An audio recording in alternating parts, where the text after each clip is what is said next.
7.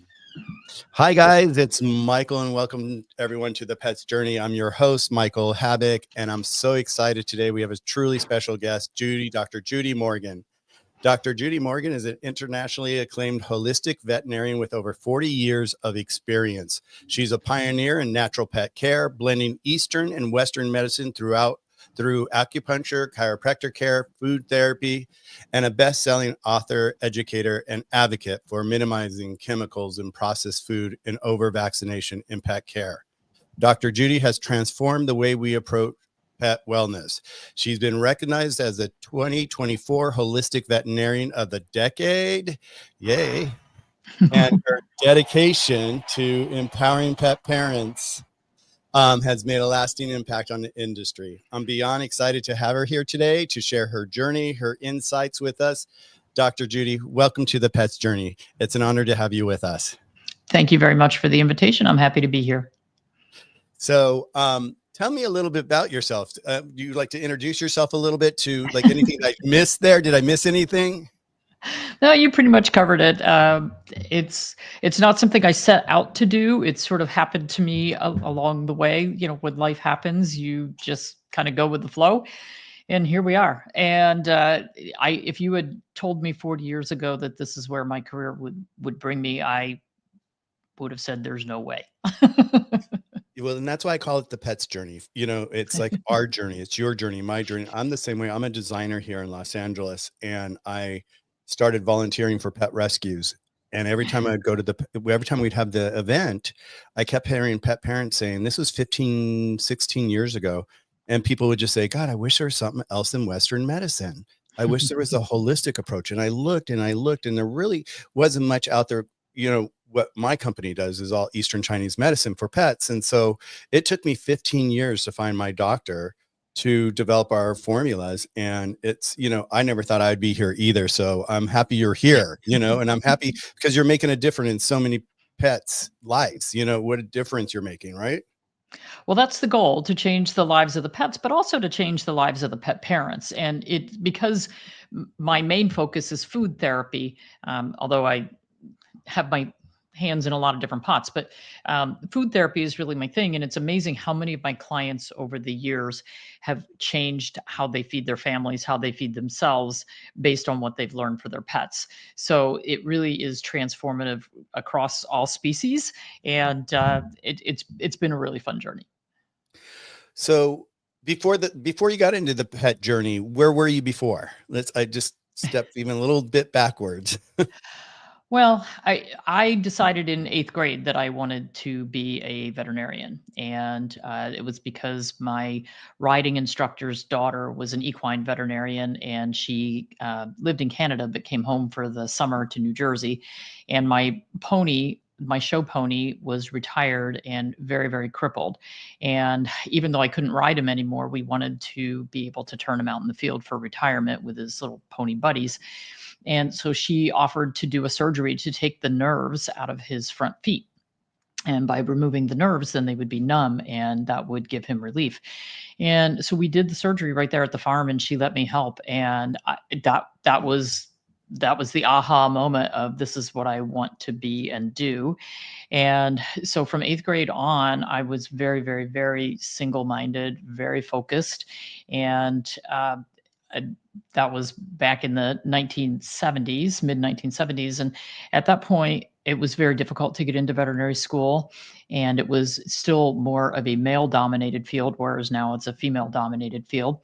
And when I went to apply to undergraduate college, I thought that if I went to a school that also had a college of veterinary medicine, that would enhance my chances of being admitted, because it was very difficult to get in.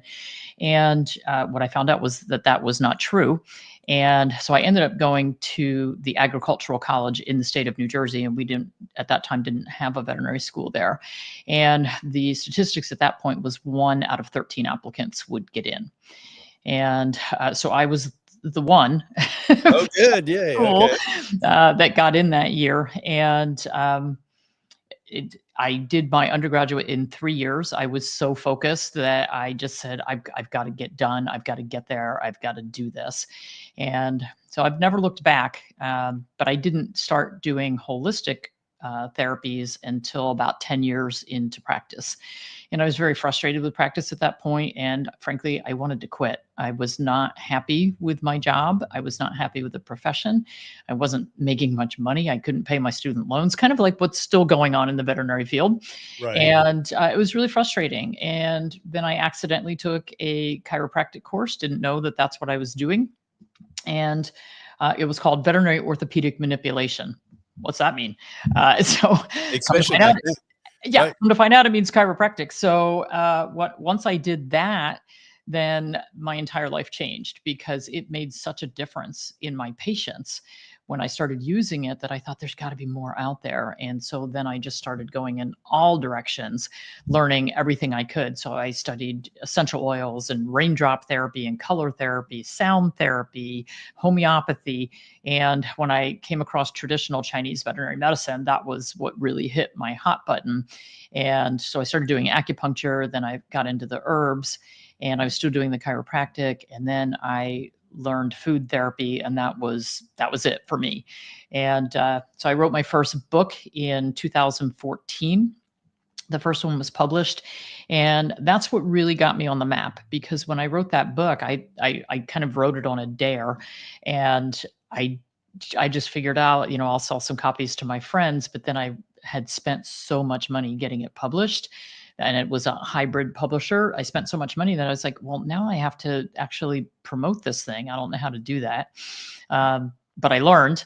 And in the promotion of the book, it started getting me speaking invitations, and it made my clinic become very well known. And I opened a second clinic, and it grew. Beautiful. And that's what, it's interesting because I've speak to a lot of people that are in our industry now, the holistic side. Mm-hmm. And they all have the journey. And, Dr. Katie Woodley, I'm sure. Yeah. And so she's come on my show many times, and we've talked about it. And she was in the same thing. She started the holistic. She started in the veterinarian office, and she got frustrated, and she got, she told me she just kept getting these, these like fits inside of her head. Just like, I need to get out of here. I need to get out of here. And then her story, her husband got sick. And so she did a little studies and helping him. And all of a sudden she's like, I want to do this. And that's when she broke off. And it's just so beautiful, to see this, because like sometimes people will look at me with our products, and they'll go, Eastern Chinese medicine or Eastern or what? And then they're like, that wouldn't work. And yet it's amazing how they work. It's just so beautiful. Yep, absolutely. Yeah. And so, and I love how you still practice Western and Eastern, or you mostly focus on the Eastern side now? So I don't have a practice anymore. I sold my 2 clinics in 2020, and I now focus 100% on educational platform and our e-commerce. But really, my goal has shifted. First of all, I left New Jersey and now live in North Carolina, and that was because my first grandchild was born, and I said, gonna move. Yes. Like so baby.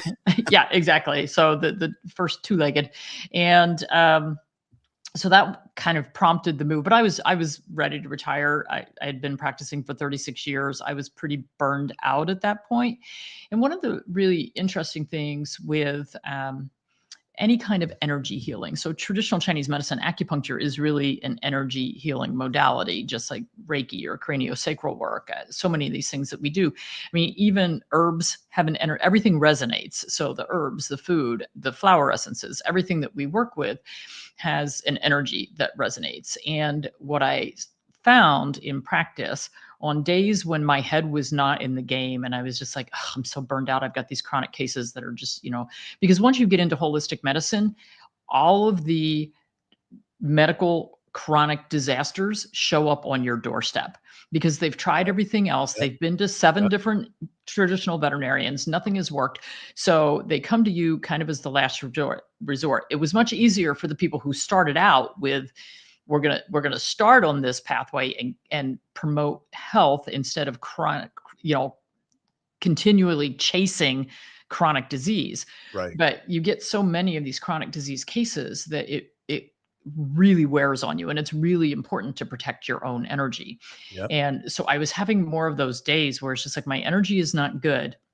And when you're doing energy healing, you have to be in a place of zen, of being coming from a good positive note. And so I could see changes in how I was doing things. And I just knew it was time to not be in that daily grind anymore. So the timing was actually really good. And when I moved to North Carolina, my daughter took over the Naturally Healthy Pets, our e-commerce, and she blew it out of the water because she's an engineer. So, and she's a systems engineer, so she knows Beautiful. Right. how to Thank you. build the systems Right. to make things work.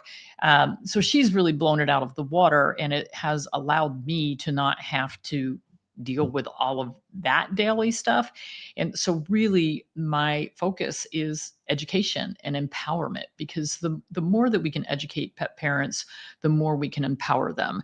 And when a pet parent can walk into a veterinary office, when you do have to go there, and know what you do and don't want, it makes your life so much better, and it makes your pet's life so much better, because you won't allow the treatments that can cause more harm than good. And you actually end up spending a lot less time in the veterinary office if you know how to feed them correctly, and what to avoid, and what to do, what to use instead of medications. And so that really, for me, being able to reach millions of pet owners versus the 30 a day that I would see in the office. Right. Yeah. So it's just made a huge difference. And because of that, I feel like I can make a much bigger impact with the educational process. I love that. It's like I was really blessed during the pandemic. There was a website called Clubhouse. I don't know if you're familiar with it. Mm-mm. It was kind of like a podcasting website that you would go on, and you would have rooms, and there would be hosts, and then there would be people that would join your room, and we would talk. And I went in there originally to talk about design, and then I looked over at the pet section, and I'm like, wait a second, there's a pet section here. Let's talk about Eastern medicine, So I jumped over there, and it was kind of like a little bit all over the place, but I just started like hosting it, and they ended up calling me the Oprah to Clubhouse for pets at one point, and I loved it. And I would just grab people when throughout the platform, and one of the persons that I grabbed onto was Ryan Yakima. Do you know him? Mm-mm. Okay, so he's got a great story. He did a lot of papers on pet food. Okay. And that's where I really started getting my education about how bad the kibble is out there, and how bad food is out there. And when he came on and I heard this and he described how they made it, it just like, it ripped me apart. I was like, oh my God, and we can't blame people for feeding it, because they're just following everybody else and doing what everybody else is doing. And but like what you're saying, through food is one of the best ways you can actually help your pet's health from here on out. Yeah, absolutely.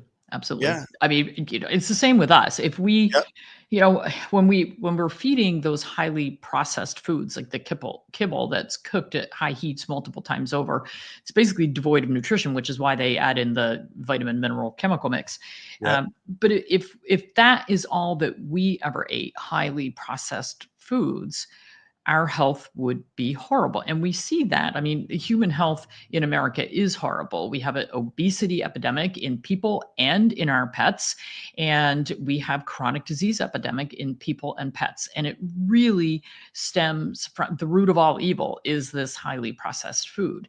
And so we really need to get back to raising our own food, or shopping in the produce section. Yesterday I went to the grocery store. I've been away from home for 3 weeks, came home. I'm like, oh, I've got it. I cleaned out the refrigerator and said, okay, time to go shopping. And our grocery cart was literally overflowing with fresh fruits and vegetables, a few packages of meat, and nothing from the interior of the grocery store. Yep. And, and then when you go through the checkout, they kind of look at you like you're a little bit crazy. Like, oh, you only shopped in one section. Yes. Yes. It's the only section you have that's healthy, right? Exactly. Yes. Yeah. So, food as medicine is so important. What do you think is the biggest mistakes with pet parents? We're talking about it, and I know this is what we're talking about right now. What do you think is the number one mistake people pet parents do with their pets with food without diving into Feeding it? kibble. Feeding Yeah. kibble. Yep. Kibble is absolutely, it's highly processed. It is really devoid of nutrition. They have to add it all back in. It is highly contaminated with euthanasia solution, with proteins that are not listed on the bag. We've had tons of recalls for excess vitamin D, for thiamine and B vitamin deficiencies, for euthanasia solution in the food, for toxic molds in the food. There are just so many problems with it. And for cat owners, cats are obligate carnivores. Kibble is at most, maximum 28 to 30% meat protein.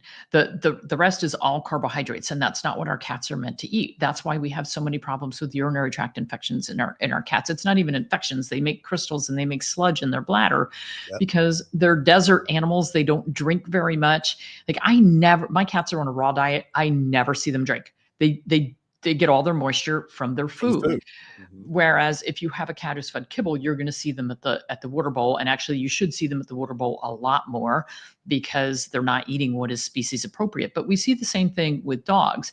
And so when I get clients who come on board and they switch from feeding kibble to feeding either a gently cooked or a raw food, just a really high moisture food, then I get these panicked messages from people. Oh my gosh, my dog isn't drinking any water. And I'm like, he doesn't need to anymore. You get so used to seeing them standing at the water bowl to the water bowl being emptied all the time.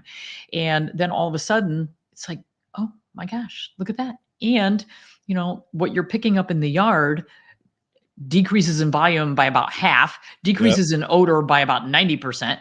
And so I think once we convince people that feeding fresh whole foods is the way to go, it doesn't take very long. Within a couple of weeks, you're going to see major changes in your animal's coat, in their energy, in their chronic diseases are going to start pulling back. And so once people see that, then you can't unsee it once you see it. And so then it's like, oh, I get it now. But it's just very hard. Over 90% of the population feeds dry kibble to their animals. Yep. And it's marketing and advertising. The companies that make those foods have huge advertising budget because they're billions. Their sales are, they're $1 billion companies. And when we look at the smaller companies who are doing things the right way, they don't have the advertising dollars. You're not going to see them on TV. You're not going to hear about them, in magazines and that sort of thing. So it's much more difficult for those companies to get the word out there. But we're trying hard. Yep. Yep. We are. That's my big thing too. It's like, I'm always like, because Ryan really, he said, like, if you look at the packages of kibble, most of it's just puffery, and it's just a bunch of like they have to add all that extra stuff just to get it onto the shelf. And it's just like, and he always talked about doing the poop test. Is if the poop's like really, you want it to be kind of like medium firm. You don't want it to be mushy and, bloated and all that, because that just shows you what's going in and coming out. Yeah. We sell our products only in independent pet stores, and we vet them. We have a meeting with them. We make sure that they're in alignment with the whole holistic side, the Eastern side. And it's been amazing for us because we actually have had a couple big boxes come to us and we said, no, we're just not your product, because It's like, you want a group of people that are actually going to understand your formulas and actually be able to share them with the pet parents properly. And one of my pet stores owners said to me, he goes, Michael, I have to tell you something. He goes, and this was interesting because you said, like, our goal is like pet parents. Let's get our pet parents happy.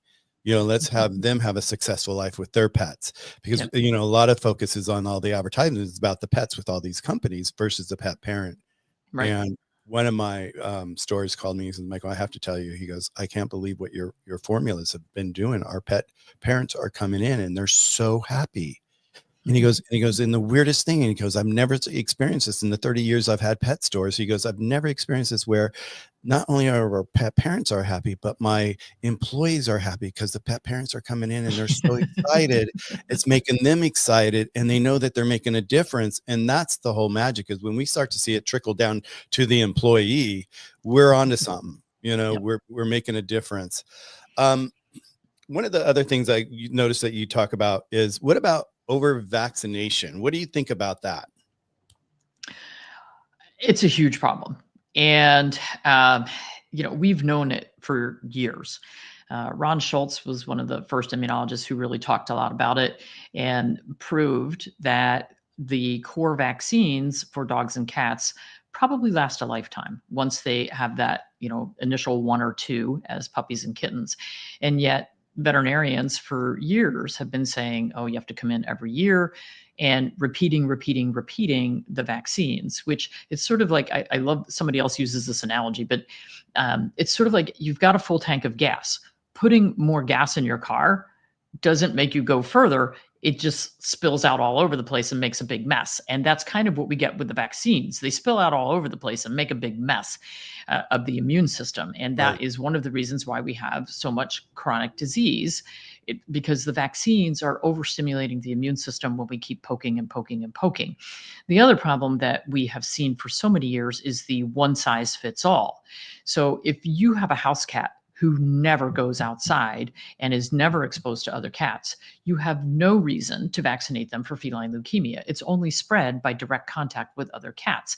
And frankly, all of the diseases that we talk about for our cats, they're pretty much direct contact. If you have a cat living in a high rise, they're not exposed to any of these things. Why are we making people drag them in to get vaccinated? Yes, we should be saying to people, yes, I know it's a pain in the butt, but drag your cat into the veterinary office once a year so that you can have a full physical exam, check for lumps and bumps, feel the abdomen, listen to the heart, get some lab work, get some baseline, know what is going on. Very important. But going for the shots is absolutely, so we have, veterinarians as a whole have done very poor messaging. We should have been messaging all this time. You know how critical it is to come in and have that annual exam. And I mean, let's look at humans with on the physician side. If you're on medication, your doctor is going to make you come in every so many months, and you're going to have lab work, and they're going to stay on top of it, or at least they're supposed to be. And veterinarians should be doing the same. And I can't tell you how many clients would come to me with their animals with chronic problems, and they had been on medications, the same medications for years, and no one ever said, hey, we should do some lab work to see if those medications are causing any problems. In my practices, we made new rules, and I was such a stickler for these rules, but if your pet was on chronic medication, they were going to get lab work every 3 months, because if the kidneys or the liver were being affected by those medications, I wanted to know the instant it happened, not be 2 years down the line and go, oh my gosh, his liver is completely gone because we didn't pay attention to that for the past 2 years. So, it's really, really critical. And this is part of the education part of what I do now, is letting people know, no, you don't have to go in for those shots. You need to go in for that exam. You need to go in and have the lab work done. And it's amazing how many people say to me, oh, I went in and I said I wanted a complete CBC, chem screen, urinalysis, thyroid test. And the vet looked at me and said, why would you want to do that? We don't need that. I'm like, what do you mean? Why would we want to do that? Right. And I mean, some people, they cannot talk their veterinarians into doing it. And like, literally you're standing there with $250 saying, here, take this, get a blood sample and send me the results. So simple. And the veterinarians won't take it. It's like, wow.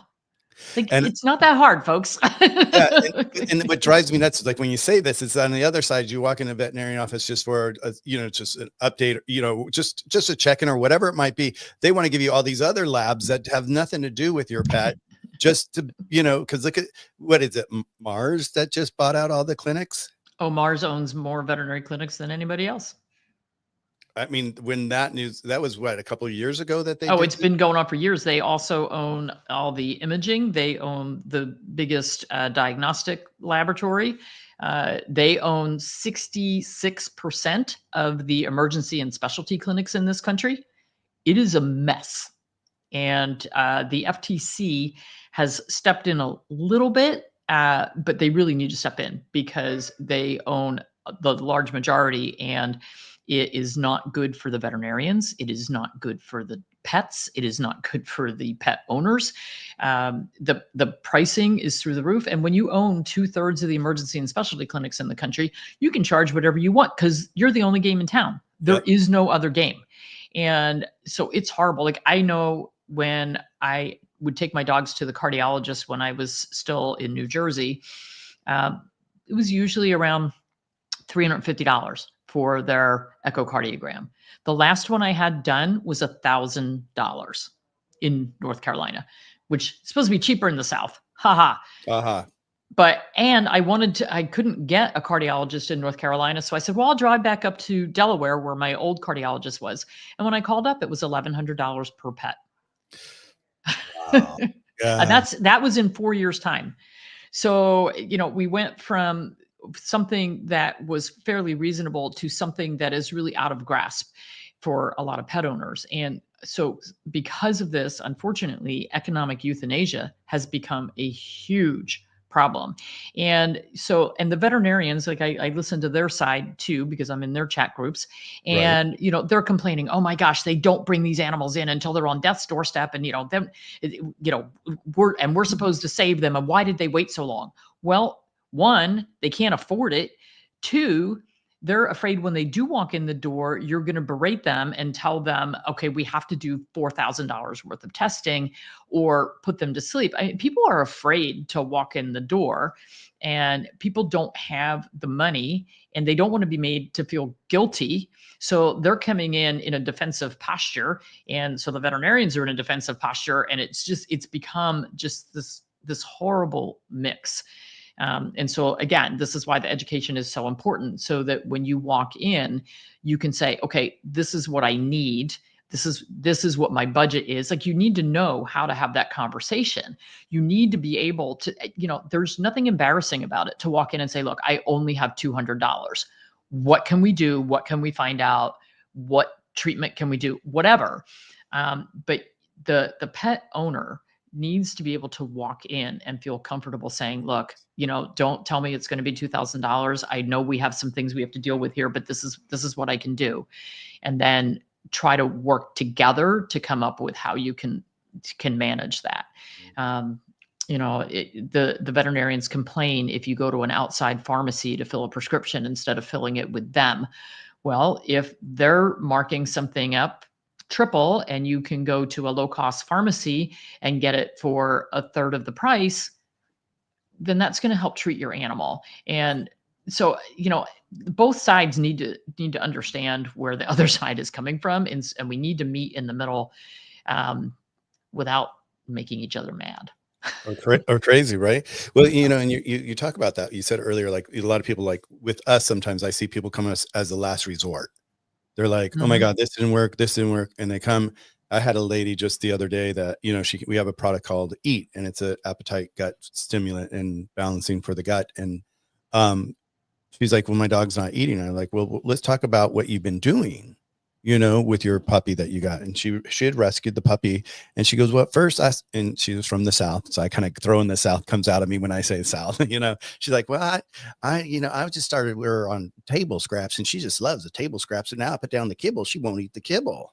And I'm like, smart dog. I'm like, she's a smart. That's exactly what I said to her. I'm like, she's pretty smart. I said, I think she's not eating because she's in protest. I don't want you to be buying our formula, forcing her to eat kibble. I want you to, maybe look at maybe different options for her food. She goes, nope, I like kibble, and it's just easy. I just put it down. I leave it there all day. And I'm like, well, you shouldn't leave it down all day. They need time to digest and go through that proper relaxation and before they eat the next meal. And so it's like bringing this information to people all around the world even is really hard sometimes, because they're so stuck in these avenues of like, this is what I grew up with, this is what I know, and this is what should be. And it's like, that's not the case any longer. And there is definitely the convenience factor and the cost factor. Yep. But when you look at food, like if you can buy a 50-pound bag of dog food for $20, that should tell you something right there. Yeah. Like, what's the quality of what's in there if it's only costing 20 cents a pound? And I've done a couple of really fun videos where I go in the grocery store and we read ingredient labels in the pet food aisle, and then look at the price per pound. And particularly with some of the little tiny cans and tins of food for small dogs and for cats, people are like, oh, it's only 99 cents. I'm like, it's 2 ounces. You just paid $9 a pound for really, really Yeah. awful stuff. And, so then I'll go shop the perimeter and find stuff that's on sale and throw that in the cart. And it's like, look, I can make a complete meal for $2 a pound made with whole real foods. And so that's one of the things that we do is we teach people how, where those resources are. How can you do this on a budget? And also time. Like for a lot of people, they don't have time. And so the thing is, if you want to eat out for every single meal, you're paying somebody else to prepare the food and to serve it to you. So if you want that kind of convenience, if you're going to get takeout basically for your dog or your cat all the time, you do pay for that convenience. But so we're trying to help people, even if they are stuck on that budget that requires that the only thing they're going to be able to come up with is some kibble, then how can we make that better? What whole foods can we add? What healthy things can we add to the bowl? There was a great study done at Purdue many years ago where they took a large litter of Labradors. So they had Yep. like 14 dogs Seven, and seven. Yep. split them in half, and half got just kibble and the other half got kibble plus 30% fresh foods. And the ones with the fresh foods, their longevity was like 2 years longer. Yeah. And so it didn't even take that much. All we had to do was replace some of that highly processed food with something fresh, and it just makes a huge difference for our animals. So that's kind of the bottom line for people is what you put in front of your pet to eat is going to change the whole dynamic. I was at an event in a booth for somebody else's product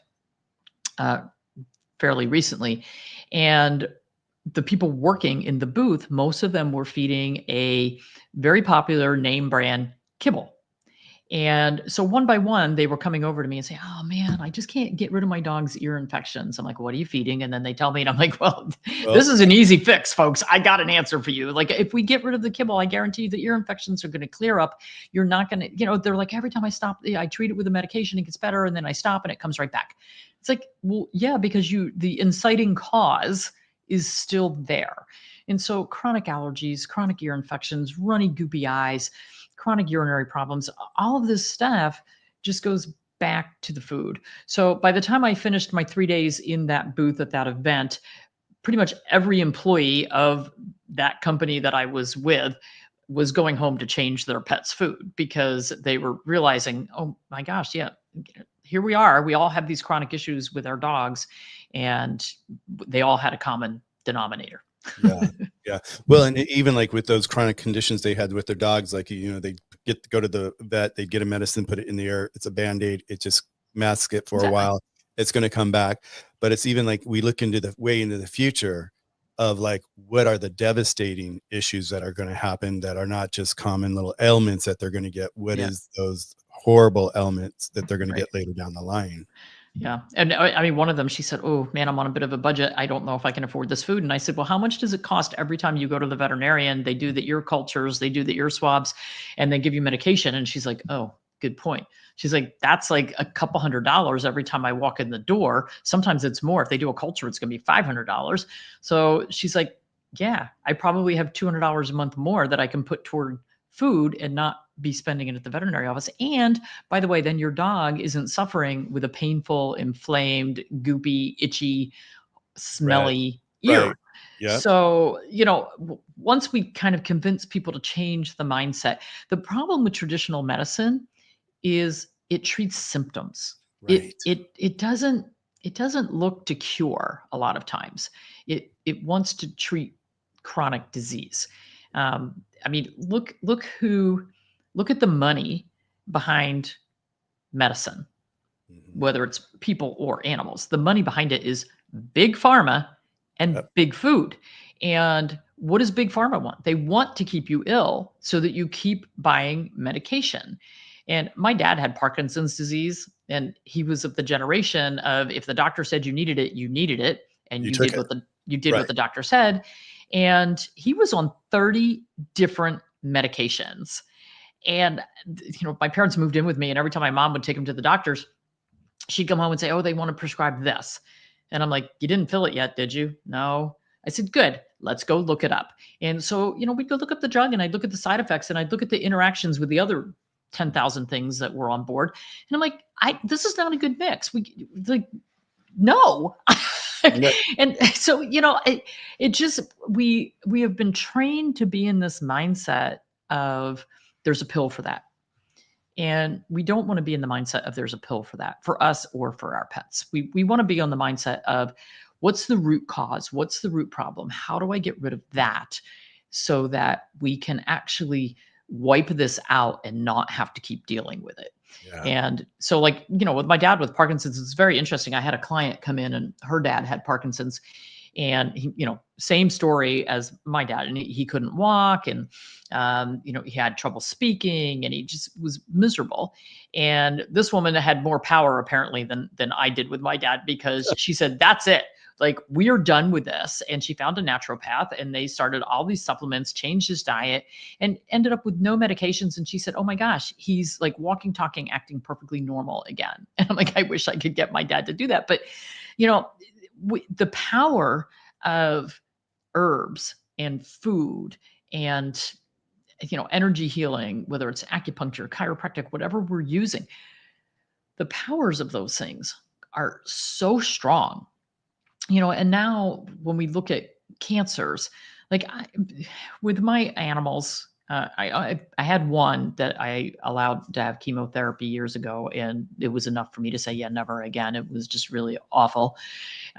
And so since then, if we get a cancer diagnosis with one of them, I'm like, okay, let me start my food and herb and supplement protocol. And I don't really care about wiping out the cancer.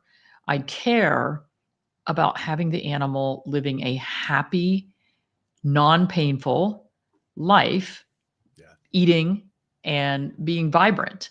And so my last little cancer guy, he had bladder cancer. We diagnosed it when he was 15.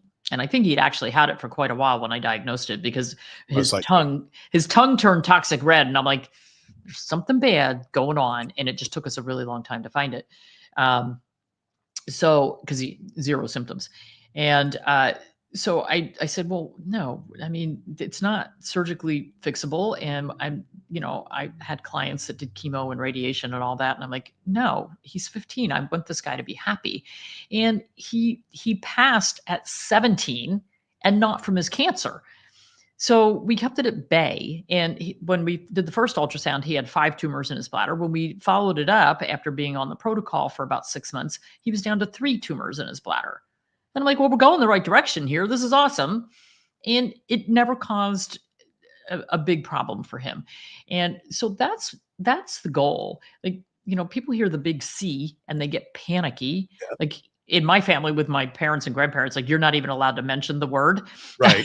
So like, all right, fine. This will be fun. But, everybody gets panicked and upset. And it's like, the goal is not to live forever. The goal is to spend as long as you can with 4 feet on this planet, as long as you're not healthy if you have cancer, but right, as long as you still have a joy, yeah, and a zest and a happiness. It's not about hanging out suffering longer. Like, why would I want to do that? Right. I have family members who want to do that. Right. And I'm like, why would you want to do that? Like, just cut me off. That's how I am. Yeah, cut me off.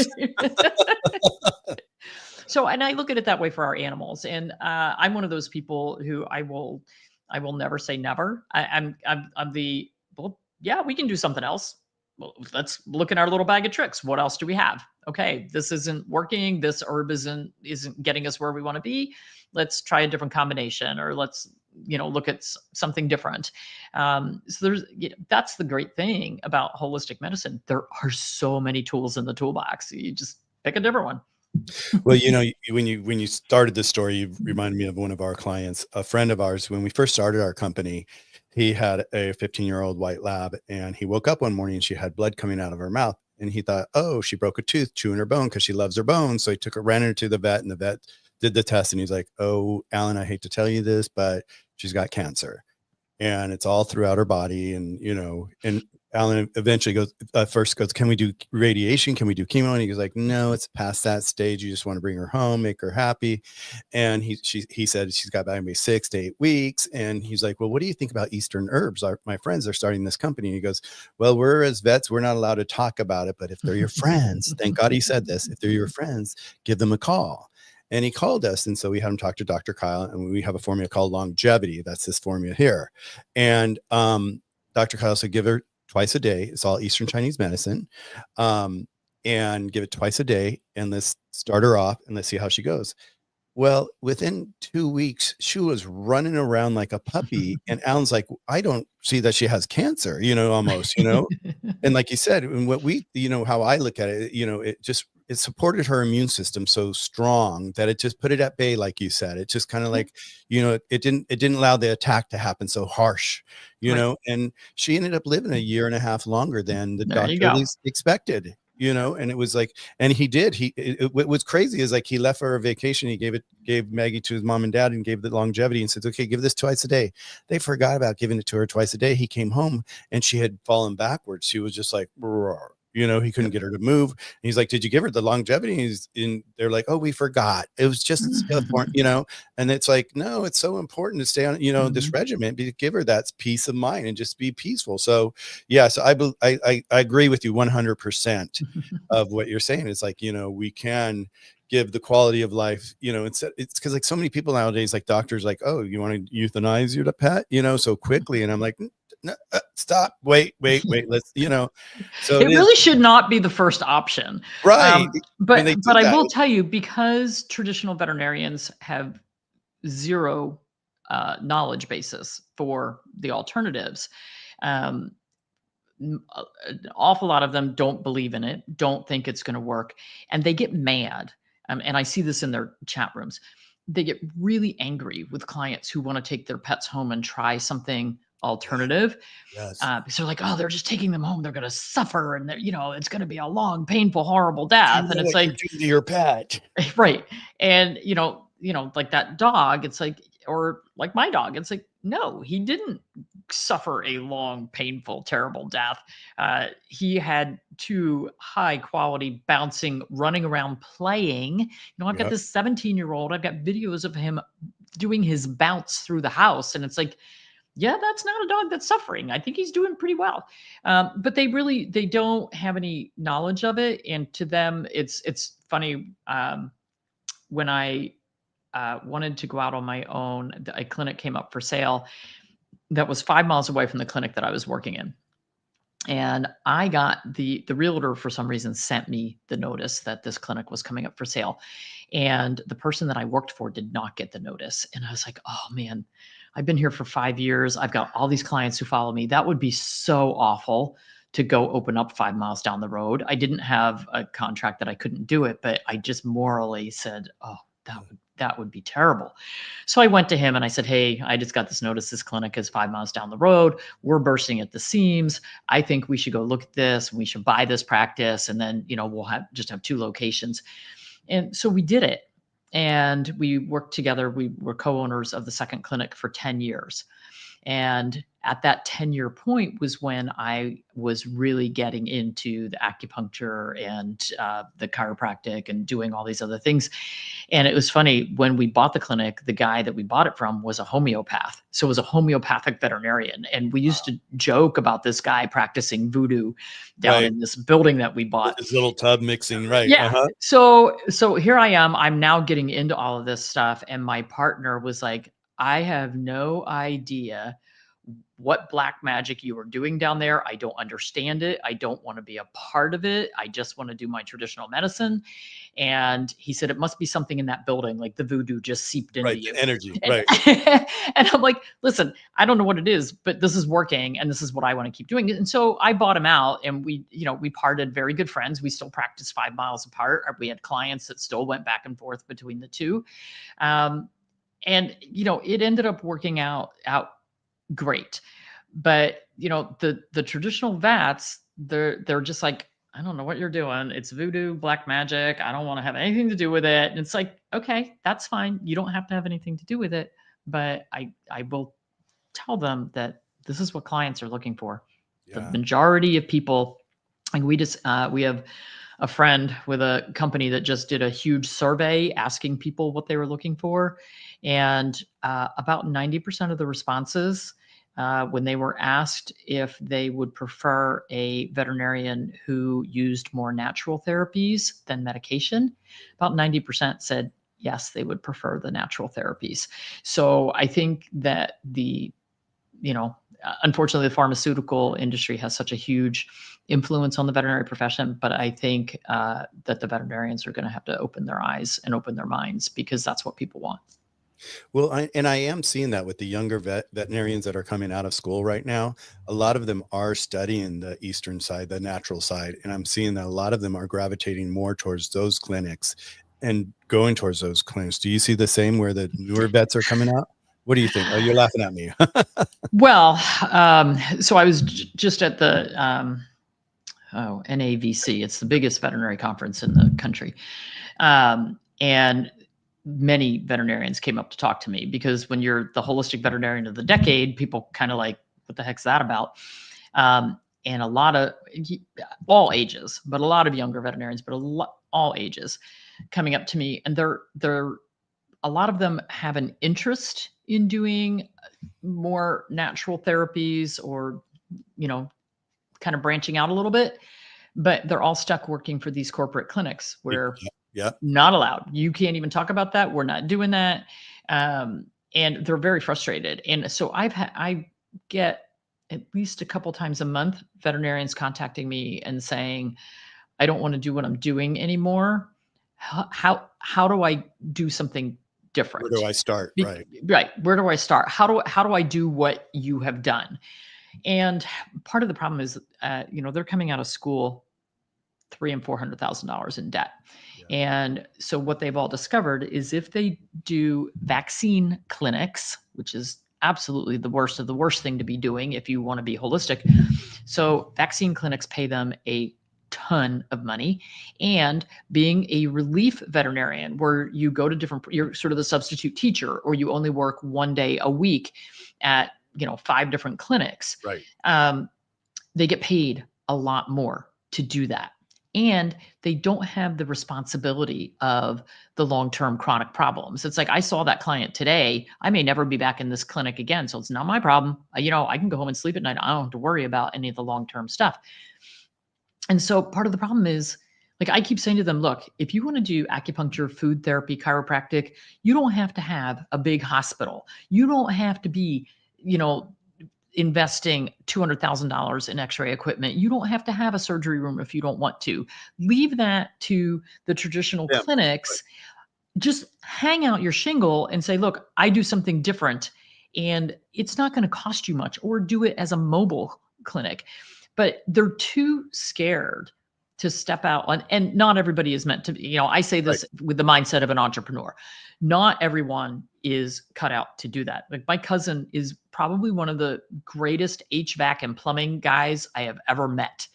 And he tried to go in partnership. Well, he tried to open his own business, and my cousin is a teacher, and the two of them together did not have a business brain, wouldn't collect on the bills, and it went under very quickly. Then he got a partner, and they went in business together. That one also went under, because nobody knew how to run the business side of it. And I didn't know how to run the business side of it. I almost went bankrupt after my first year of owning my clinic, because I had no clue what I was doing. And so it's very difficult, when I say to them, look, you've got to branch out on your own. You don't have to be stuck in this hole. They're just scared to death. And like, I had one who actually flew here from Michigan. She's a friend.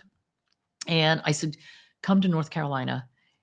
I mean, she has nothing holding her down in Michigan. I said, come to North Carolina. I'll help you get set up. I'll be your backbone for you. And I will help you get, I will mentor you. I will explain how to do this. And we don't have to have a huge investment for you to do this. And crickets, they're making a lot of money doing kind of the wrong thing.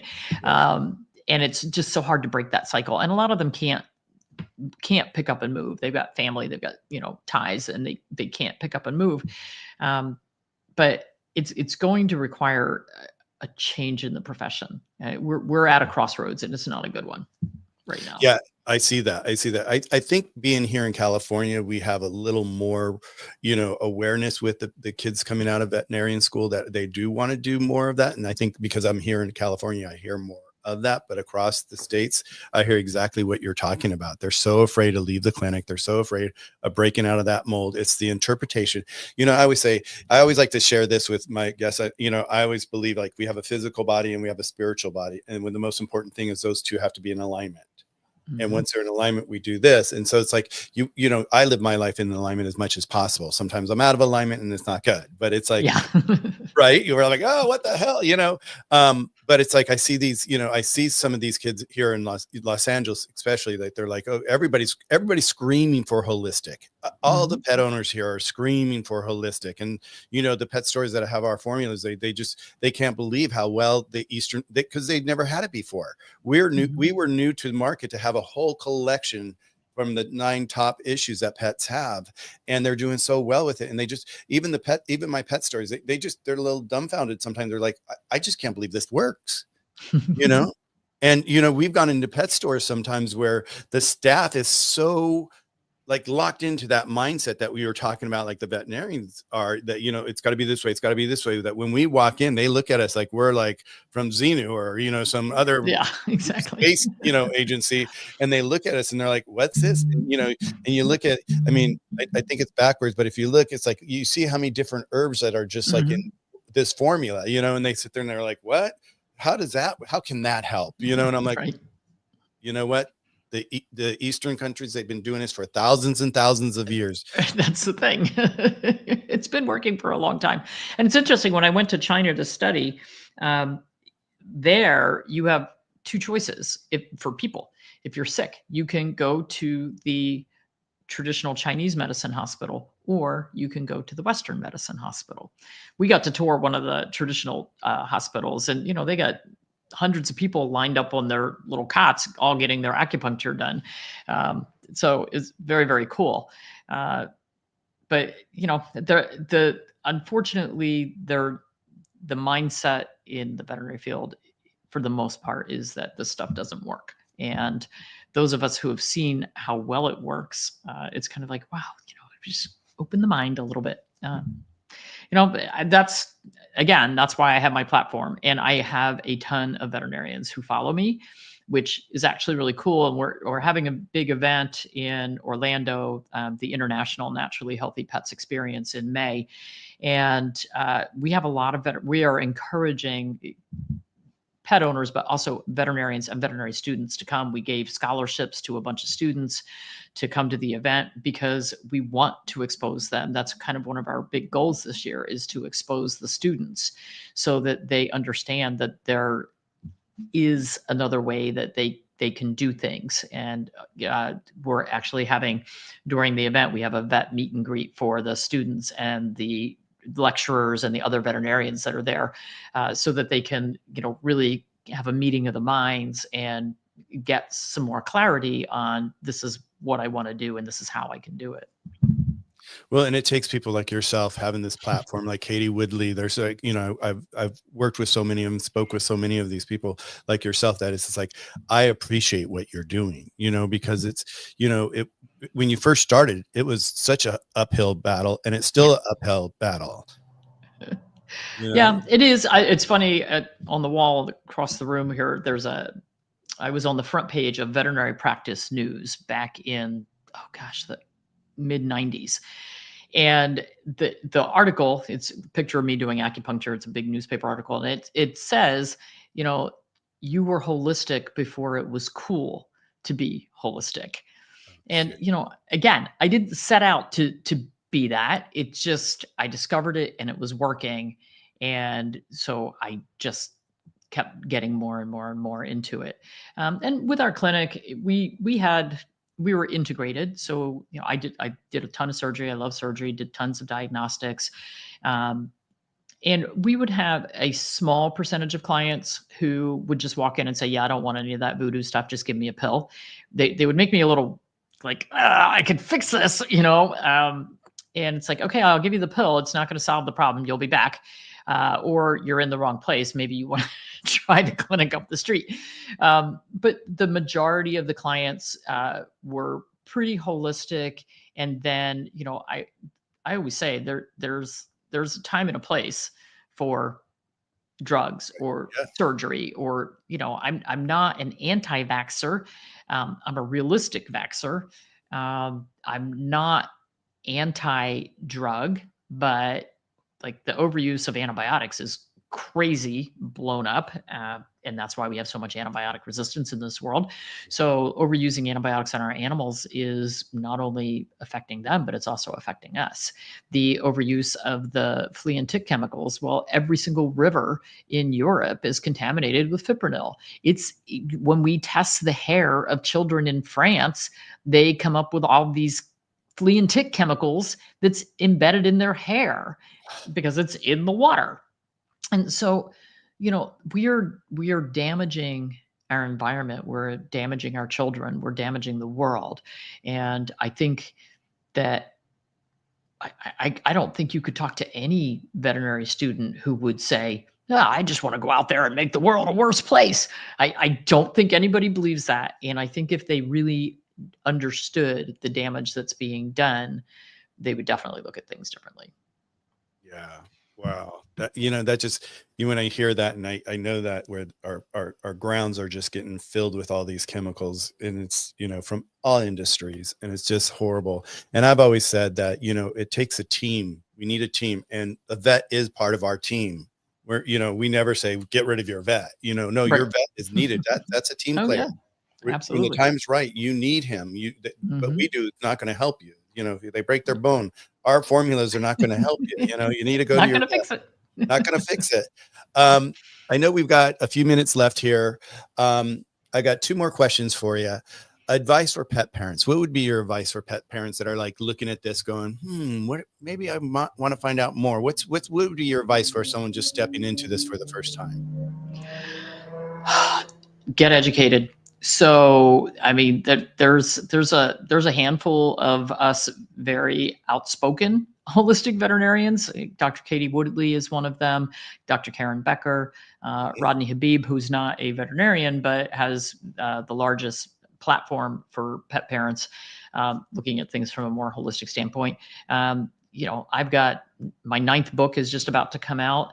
We've got YouTube videos. Like, if people don't want to spend money, we've got in our library, we have thousands of videos, interviews, blogs, articles. There's so much information out there. So just, start doing a little bit of reading of, blogs are usually only 900 to 1,000 words. So, 2 minutes. So, start looking at some of the different things. I have a podcast, Naturally Healthy Pets podcast, that comes out every 2 weeks. There's, maybe 50 of them that are out there now archived. So, start listening to those kinds of things in your spare time, and really educate yourself so that when you do have conversations with your veterinarian. So, for instance, right now, the newest, latest, most wonderful and most misused new drug is Librela for dogs and Silencia for cats. It's supposed to be an injection for arthritis. Unfortunately, it is killing and harming thousands of dogs and cats. And the FDA actually stepped in and said to the manufacturer, hey, we are getting way too many complaints on this. And the manufacturer's response was to send a letter out to all veterinarians proclaiming how safe it is. Just horrible. I got an email just today from somebody who said, yeah, my dog's been doing this funky thing, and the dog has a neurologic problem. And what she described was the neurologic problem. She knows the dog has the neurologic problem, but the veterinarian said, oh, we should give Librela. Absolutely the wrong use for it. So, she's lucky her dog didn't die. But it lasts for a month. And some dogs die with the first injection. Some of them don't die until the 3rd or 4th or 8th injection. And it's like, as a pet parent, if with the flea and tick, the pesticides that we're feeding to our pets, we're injecting into our pets, how much guilt do you have to carry with you for the rest of your life when you say, I fed him that pesticide and it killed him, I didn't know. I don't want people to have to feel that. I don't want people to kick themselves for the rest of their life because you didn't know. Um, so that's why education is so important. And if you're going to the veterinarian with your pet, they're sick, whatever the issue is, or if you're there for a wellness check and they're like, hey, we've got you've got to have your dog on heartworm preventative every month all year long, even if you live in Alaska where it's frozen tundra, wrong. Right. But, your pet should be, I mean, this is the mantra in the veterinary world. Flea and tick prevention and heartworm prevention every month, all year round for every animal. That is the mantra. No, we don't have one size fits all medicine. So no, any medication that your veterinarian wants to prescribe, whether it's an antibiotic, a pesticide, anti-nausea medication, whatever it is, I want pet parents to say, are there any side effects associated with that medication? And if they go, no, none, well, they're lying or they don't know and they haven't done their research. Get out we all have these little computers that we carry around with us. Type the drug into the search engine with side effects. So type in Librela side effects. Read the side effects before you say yes to the medication. So your veterinarian should be able to tell you the side effects, but a lot of times they don't. And it's kind of funny. Like I would have clients that would come in and they'd say, I'd say, I want to send you home with whatever. And they'd say, I want to see the drug formulary on that. Now, we all have this huge book that has all the drugs in it, all the side effects, the indications, the complications, the interactions. And so they'd say, I want to see the formulary. Well, you can get all that information on your phone now, but I'd say fine. And I'd go bring the formulary out and we'd open it up and we'd read it together. And I'd say, yeah, okay, once in a while we see this. I've never seen that or whatever. Or yes, this is a possibility. So I want you to watch for any symptoms that might indicate that your pet is having this problem with the medication. But it's just education. When you go to the pharmacy to get a medication, they give you a handout that says all the side effects, interactions, what to watch for, problems. We don't do that in veterinary medicine. We should. So, but you have the power to do that because you have your handy dandy little computer with you. So that's one of the things, so educate yourself, but then always ask. As Jack Canfield says, be an asshole. An asshole. Exactly. Right. There was one person in chat that had a question. I want to see what your answer would be to this question.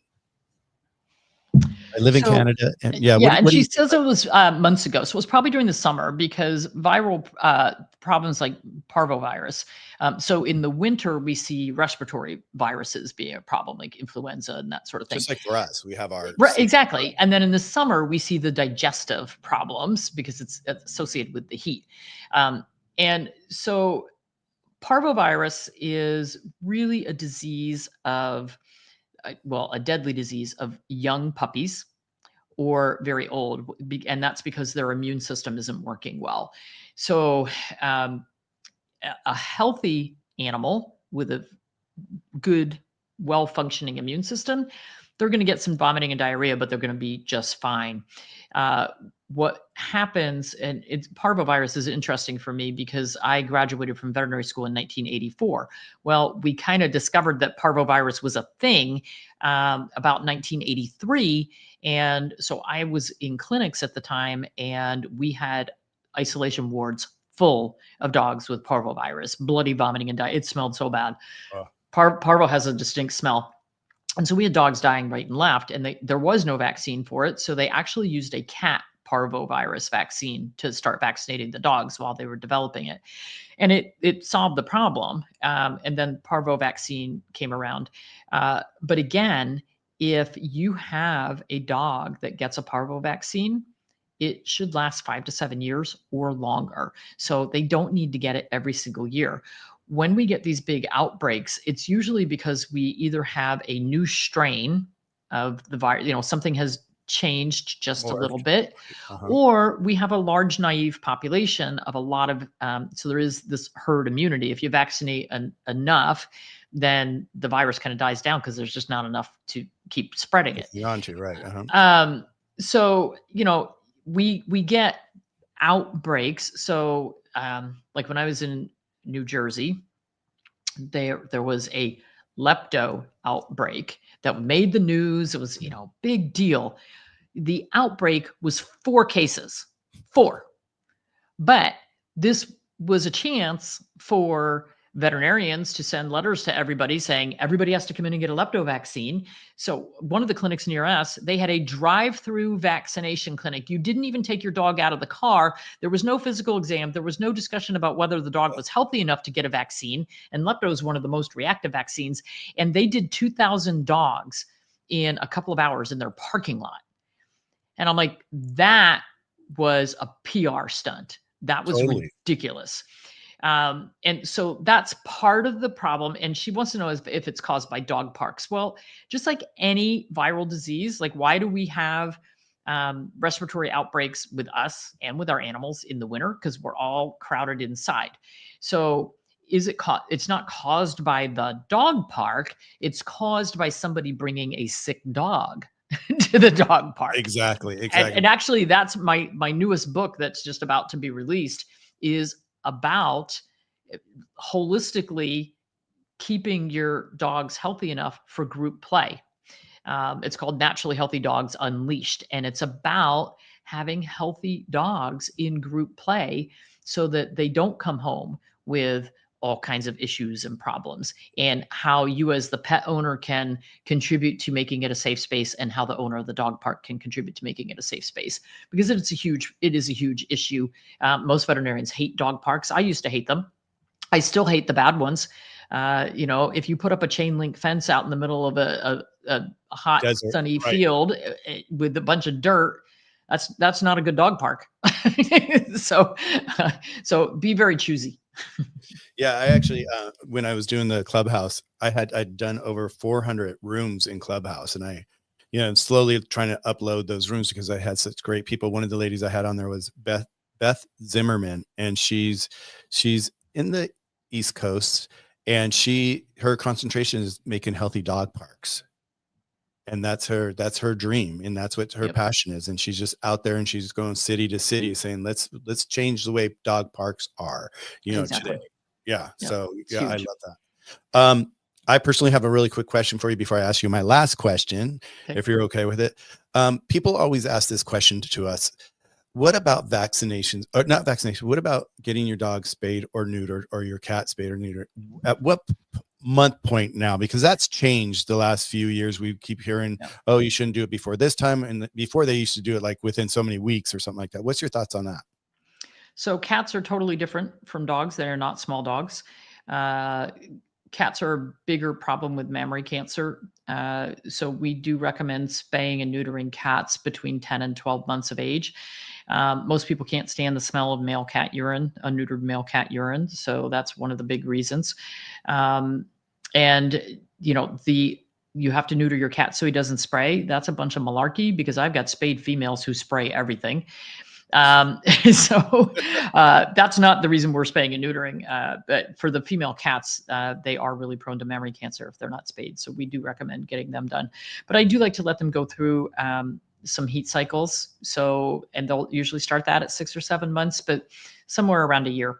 And for the males, we want them to be 10 to 12 months as well, so that we get good development of the urethra, so that hopefully help with urinary problems. We don't have conclusive evidence on that. But for our dogs, we now have a ton of evidence showing that leaving them intact is much better, particularly for the large breed dogs. And 2 or 3 of my books have a ton of information, the Raising Naturally Healthy Pets and Keeping Your Pets Naturally Healthy. And also on the website, we have a ton of information for alternative sterilization techniques like ovary sparing spays, tubal ligation, vasectomies for the boys.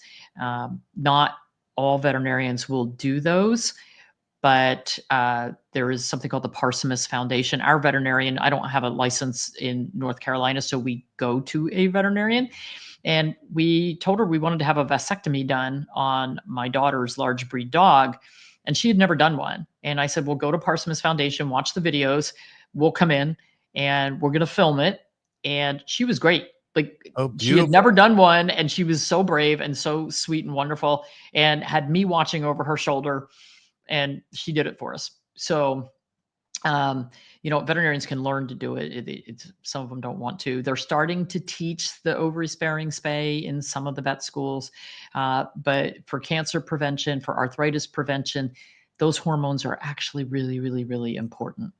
Yeah, we say that all the time. People don't understand. They don't understand it. That's what it Yeah. is. They just don't Well, understand. because I mean, when I was in practice, it was you spay at 6 months. You don't let them go Yep. into heat. Yep. I started changing that my last few years in practice because we had so much more information. But is what it is. I have my first intact dog who's 3.5 now, because I was always brought up in and taught, we spay and neuter early, and we didn't know the effect, but then they did great studies in Rottweilers and golden retrievers, and now it's like, oh crap. And so again, it's, you don't know what you don't know, and now we know. Yeah. That's learning. Yeah. Like you said, number one, just pull out your little computer and find out. Do Yeah. your research. Everybody do your research. Okay. My last question. Your mission going forward, where do you see yourself in the next 5 years, 10 years? Well, I'm supposed to be retired right now, so I would like to say I'd actually really be retired, but I don't think so. Thankfully, I have a big team here now at Naturally Healthy Pets, so I've become more of the talking head, and I love speaking. So I would hope that I would still be speaking. I mean, I just got back from speaking in Malta. I had to look up where Malta is. It's this little Right. tiny thing in the middle of the Mediterranean. It was not easy to get there and get home. So I would like to keep doing that. I would like to keep developing products. I'd like to keep writing books. I'd like to keep educating. I don't think, I know that I never stop learning, and I think that I have to help other people keep learning.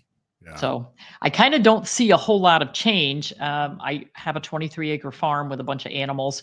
I would love it if I could figure out this whole farming and raising crops thing. We're working hard at trying to figure that out. You're killing me. You're killing me. When you said that, that's where I see myself. It's on a farm with a large acreage with pets, and even maybe a little rescue center on the side or something like that. Just, Yep.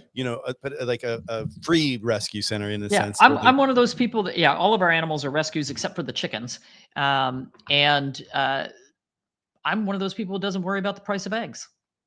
Yeah, right. I get 14 a day out of my backyard. Oh my God, I love that. Well, I want to say thank you so much for coming on my show today. I really have appreciated this. You just, when I heard about you, I studied you a little bit, that's what I do. And it seemed what you're doing is just exactly where I like to be, is like giving this information out, helping people find the answers, helping people get educated, and know that there's a different way to be able to treat your pet these days. And, don't be afraid to venture out to go holistic. So with that, Dr. Judy, once again, it's been an incredible conversation. Your passion, your wisdom, and your commitment to holistic is obvious. It's right there, and it's so inspiring, Thank you for sharing your journey with me today. I really, really appreciate it. And for everybody that's watching, all her information is down below in the description, so you can find her contact information.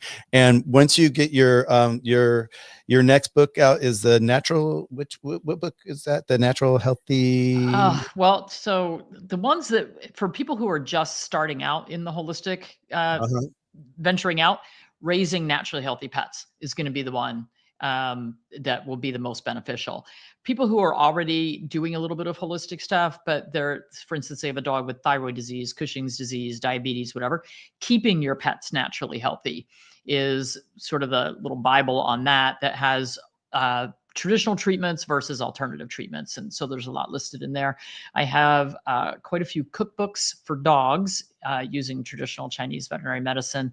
And then the one about the dog group play is Naturally Healthy Dogs Unleashed. That should be out maybe about 3 weeks. Beautiful, beautiful. I'll look forward to getting a copy and just have you back on my channel and breaking it down more. I just, I love our conversation. I love what you've done, and I commend you with everything that you've got your hands in. And thank you for being a voice for the pets. No problem. Yeah, I really, really, really appreciate it. Okay, everybody, thank you so much for joining us here at the Healthy Paws website is our Healthy Positive Labs, and the Pet's Journey is always here to bring you more and more information for your pet and you, so you can understand a holistic lifestyle. Thank you guys. We'll see you soon. I'm Michael, and I'm out. Bye, guys.